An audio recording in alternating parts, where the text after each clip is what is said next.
అందరికీ నమస్తే. Welcome to TR TV. నేను మీ తిరుపతి. తెలంగాణ రాష్ట్ర ముఖ్యమంత్రి రేవంత్ అన్నకు Congress party senior leader shock ఇచ్చేసింది. ఈ నెల 25వ తారీఖు కాంగ్రెస్ పార్టీకి రాజీనామా చేయడానికి రెడీ అయినటువంటి పరిస్థితి. ఆల్రెడీ కేసీఆర్తో మాట్లాడినట్టుగా వినబడుతున్నటువంటి చర్చ, కేటీఆర్తో కూడా డిస్కస్ చేసిండు అనేది కూడా వినబడుతున్నటువంటి వ్యవహారం. సో మొత్తానికి జగిత్యాల జీవన్ రెడ్డి ఈ నెల 25వ తారీఖు కాంగ్రెస్ పార్టీకి రాజీనామా చేయబోతున్నాడు. జీవన్ రెడ్డితో పాటు కాంగ్రెస్ పార్టీకి సంబంధించినటువంటి సీనియర్ లీడర్లు, కాంగ్రెస్ పార్టీ కార్యకర్తలు వందలాది మంది రాజీనామా చేయడానికి రెడీ అయినటువంటి పరిస్థితి.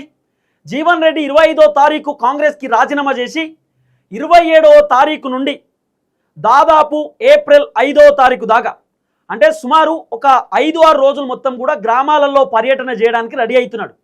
ఆయన రాజీనామా చేసిన తర్వాత గ్రామాలలో పోయి, కాంగ్రెస్ పార్టీ నన్ను ఇట్లా మోసం చేసింది, కాంగ్రెస్ పార్టీ నాకు పదవి ఇవ్వలేదు, ఈ సంజయ్ కుమార్ అనేటటువంటి వ్యక్తి సిగ్గు లేకుండా బీఆర్ఎస్ పార్టీలో గెలిచి కాంగ్రెస్ పార్టీలోకి వచ్చి కాంగ్రెస్ పార్టీ కార్యకర్తలను మోసం చేసిండు, కాంగ్రెస్ పార్టీ కార్యకర్తలను ఇబ్బంది పెట్టిండు, కాంగ్రెస్ పార్టీ కార్యకర్తలను రకరకాలుగా వేధిస్తూ ఉన్నాడు అని చెప్పి జనాలకు చెప్పడానికి జీవన్ రెడ్డి సిద్ధమవుతున్నటువంటి పరిస్థితి. జీవన్ రెడ్డి 25వ తారీఖు రాజీనామాకు పూర్తి స్థాయిలో రెడీ అయిపోయినటువంటి సిచ్యువేషన్. ఆల్రెడీ కేసీఆర్తో డిస్కస్ చేసినట. నిన్న జీవన్ రెడ్డిని బుజ్జగించడానికి రేవంత్ రెడ్డి 2 మంత్రులను, 1 ఎమ్మెల్యేను పంపించిండు. ఆ 2 మంత్రులు, 1 ఎమ్మెల్యే జీవన్ రెడ్డితో 2 గంటల సేపు మాట్లాడిరు, బతలాడిర్రు. అన్న ప్లీజ్ అన్న, నువ్వు పార్టీ మారొద్దు, నువ్వు కాంగ్రెస్ పార్టీలోనే ఉండు, కాంగ్రెస్ పార్టీలోనే కంటిన్యూ అవ్వు, నీకు మంచి పదవి రాబోతుంది, మంచి రోజులు రాబోతున్నాయి, నువ్వు ఎట్టి పరిస్థితులలో కాంగ్రెస్ పార్టీ నుండి వెళ్ళొద్దు అని చెప్పి రకరకాలుగా నిన్న మాట్లాడేటటువంటి కార్యక్రమం చేశారు. జీవన్ రెడ్డి మాత్రం వింటలేడు. ఓపెన్ అప్ అయిపోయింది జీవన్ రెడ్డి. లేదు దేవుడు నిర్ణయిస్తున్నాడు, నేను అది పాటిస్తున్నా, దేవుడు ఎట్లా చెప్తే అట్లా వింటా అంటే ఆల్రెడీ ఆయనే క్లియర్గా ఫిక్స్ అయిపోయింది. కాంగ్రెస్ పార్టీలో ఉండడానికి జీవన్ రెడ్డి రెడీ లేడు. Jeevan Reddy out right April 5వ తారీఖు బీఆర్ఎస్ పార్టీలోకి పోవడానికి రెడీ అయిపోయింది అనేది కూడా వినబడుతున్నటువంటి వ్యవహారం. జీవన్ రెడ్డితో పాటు జగిత్యాల కాంగ్రెస్లో ఉన్నటువంటి కీలకమైనటువంటి లీడర్లు చాలామంది కాంగ్రెస్కి రాజీనామా చేసి బీఆర్ఎస్ పార్టీలోకి వెళ్ళడానికి సిద్ధమవుతున్నటువంటి పరిస్థితి. ఇక రేవంత్ అన్నకి ఏం చేయాలో అర్థమైతలేదు. నాకు తెలిసి రేవంత్ అన్న నిద్ర కూడా పడతలేదేమో. ఎందుకంటే జగిత్యాలలో కాంగ్రెస్ పార్టీ కంప్లీట్ కొలాప్స్ అయిపోయేటటువంటి అవకాశం కనబడుతున్నది. ఎందుకు కొలాప్స్ అవుతుందంటే, కాంగ్రెస్ పార్టీని ఇన్ని రోజులు కాపాడుకుంటూ వచ్చింది జీవన్ రెడ్డి. అలాంటి కాంగ్రెస్ పార్టీ సీనియర్ లీడరు, మాజీ మంత్రి, మాజీ ఎమ్మెల్యే, మాజీ ఎమ్మెల్సీ జీవన్ రెడ్డినే కాంగ్రెస్ పార్టీ మోసం చేసిందంటే, ఇక వేరే లీడర్లను కూడా మోసం చేసినట్టే కదా. వేరే లీడర్ని కూడా మోసాలు చేస్తారు. అయితే జీవన్ రెడ్డి వర్షన్ ఏంది చెప్పనా ఇక్కడ? నాట్ ఓన్లీ జీవన్ రెడ్డి, ఎవరైతే పార్టీలు మారినటువంటి ఎమ్మెల్యేలు ఉంటారో, పార్టీలు మారినటువంటి ఎమ్మెల్యేలకు సంబంధించినటువంటి కాన్స్టిట్యున్సీలో ఉన్న కాంగ్రెస్ పార్టీ సీనియర్ లీడర్లు కూడా కాంగ్రెస్కి రాజీనామా చేయడానికి రెడీ అవుతున్నారు. అదేందనేది చెప్తా. ఫస్ట్ టైం మన ఛానల్ చూస్తున్న వాళ్ళు దయచేసి సబ్స్క్రైబ్ చేయండి, షేర్ చేయండి, లైక్ చేయండి. మీరు సబ్స్క్రైబ్ చేసుకోవడం ద్వారా నాకు ధైర్యం వస్తుంది, బలం వస్తుంది. నేను ఇంకా ప్రజా సమస్యలపైన గట్టిగా మాట్లాడతా. రైట్గా టాపిక్లోకి పోతే, జీవన్ రెడ్డి ఈ నెల 25వ తారీఖు కాంగ్రెస్ పార్టీకి రిజైన్ చేయబోతున్నాడు.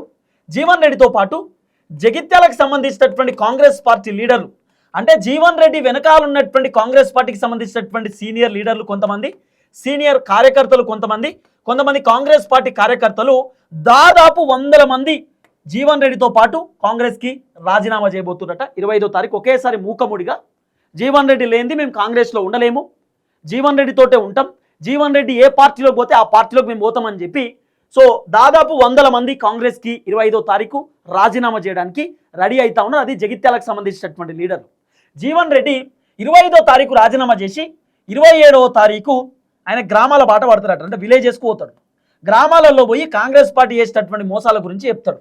కాంగ్రెస్ పార్టీ జీవన్ రెడ్డిని ఎట్లా ఇబ్బంది పెట్టారు, రేవంత్ రెడ్డి దగ్గర పోతే రేవంత్ రెడ్డి కలవడు, పట్టించుకోడు, అన్నేదో బిజీ ఉన్నట్టు, ఏదో పెద్ద సంతకాలు పెట్టేవి ఉన్నాయి చెక్కుల మీద, లేకపోతే ఢిల్లీకి పోయి ఏదో మాట్లాడేది ఉన్నది, మంత్రులతోటి మీటింగ్ పెట్టాలి, ప్రభుత్వ అధికారులతో మాట్లాడాలన్నట్టు రేవంత్ అన్న కలరింగ్ ఇచ్చుకుంటూ పెద్ద పని ఉన్నది నాకని చెప్పి ఆయన. ఇక మంత్రులేమో మా అంతా పనిచేస్తూ లేరు, మేము మొత్తం కట్టలు కడుతున్నామని చెప్పి మంత్రులు కూడా కలిసే పరిస్థితి లేదట. ఆఖరికి జీవన్ రెడ్డి హైకమాండ్ దగ్గర పోదామంటే హైకమాండ్ లేదు, నువ్వు వెయిట్ చేయి, మేము ఆలోచిస్తున్నామని హైకమాండ్ కూడా చెప్పారు. ఇక ఆలోచించి జీవన్ రెడ్డి నిర్ణయం తీసుకున్నాడు. లేదు ఇక 25వ తారీఖు కాంగ్రెస్కి రిజైన్కి సిద్ధమైపోయింది.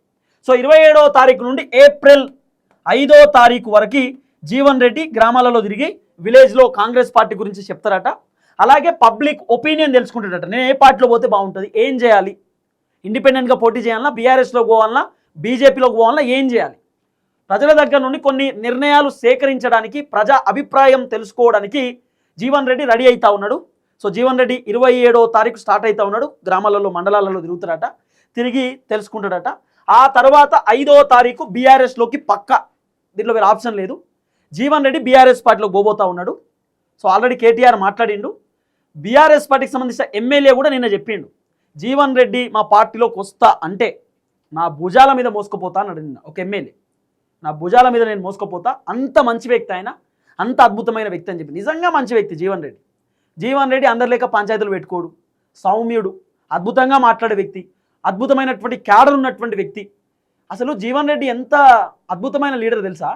మొన్న మున్సిపల్ కార్పొరేషన్ ఎన్నికలు ఉన్నాయి కదా, 60 వార్డులు ఉంటే 40 వార్డులు జంపింగ్ జపాంగ్ బ్యాచ్ ఉన్నాడు కదా సంజయ్ కుమార్ ఎమ్మెల్యే, జగిత్యాల ఎమ్మెల్యే సంజయ్ కుమార్ ఉన్నాడు కదా, ఆయన పేరు చెప్పడానికి కూడా ఏం చెప్తాం కానీ సంజయ్ కుమార్ ఉన్నాడు కదా, ఆయనకు 40 వార్డులు రేవంత్ రెడ్డి ఇచ్చిండు.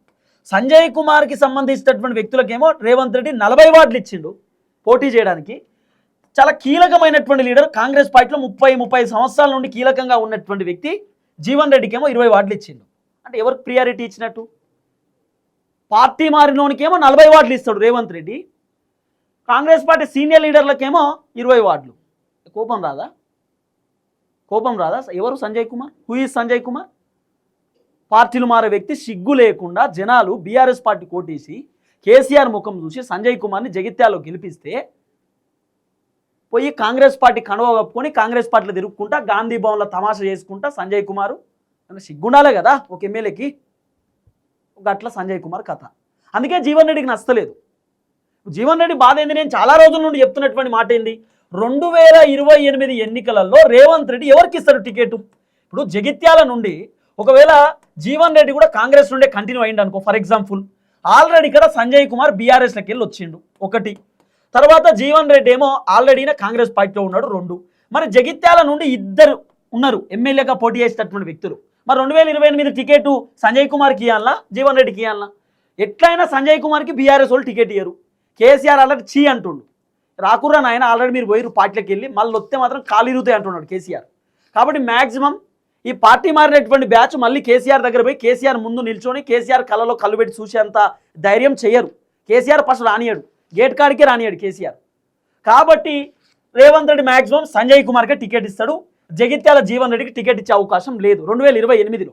కాబట్టి ఇక జీవన్ రెడ్డి ఫిక్స్ అయిపోయిండు, రేవంత్ రెడ్డి నాకు ప్రియారిటీ ఇస్తలేడు, సంజయ్ కుమార్కే ప్రియారిటీ ఇస్తున్నాడు. సంజయ్ కుమార్ ఎట్లా చెప్తే అట్లా రేవంత్ రెడ్డి వింటున్నాడు. కాబట్టి నేను ఉండలేను, నా వల్ల కాదు. జగిత్యాలలో కాంగ్రెస్ పార్టీ లీడర్లు సఫర్ అవుతూ ఉన్నారు, కాంగ్రెస్ పార్టీ లీడర్లు రకరకాల ఇబ్బందులు పడతా ఉన్నారు అనేది జీవన్ రెడ్డికి అర్థమైంది. మొన్న మున్సిపల్ కార్పొరేషన్ ఎన్నికలలో 40 వార్డులు సంజయ్ కుమార్ బీఆర్ఎస్ పార్టీకి సంబంధించినటువంటి వ్యక్తులకు ఇచ్చిన టికెట్లు.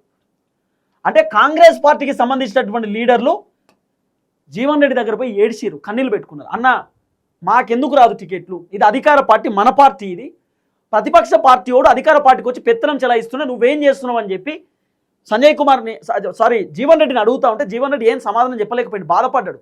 ఆఖరికి జీవన్ రెడ్డి ఇండిపెండెంట్గా 20 మంది నిల్చోబెట్టిండు, దాంట్లో 10 మంది గెలిచారు తెలుసా. అది జీవన్ రెడ్డి సత్తా. జీవన్ రెడ్డి అంత బలంగా పనిచేసేటటువంటి వ్యక్తి. కాబట్టి జీవన్ రెడ్డికి అంత అర్థమైపోయింది, రేవంత్ రెడ్డి పట్టించుకోడి, టైం వేస్ట్ చేసుకోవద్దని చెప్పి రాబోతున్న ఎంపీటీసీ జెడ్పీటీసీ ఎన్నికలలో చక్రం తిప్పడానికి జీవన్ రెడ్డి రెడీ అవుతున్నాడు.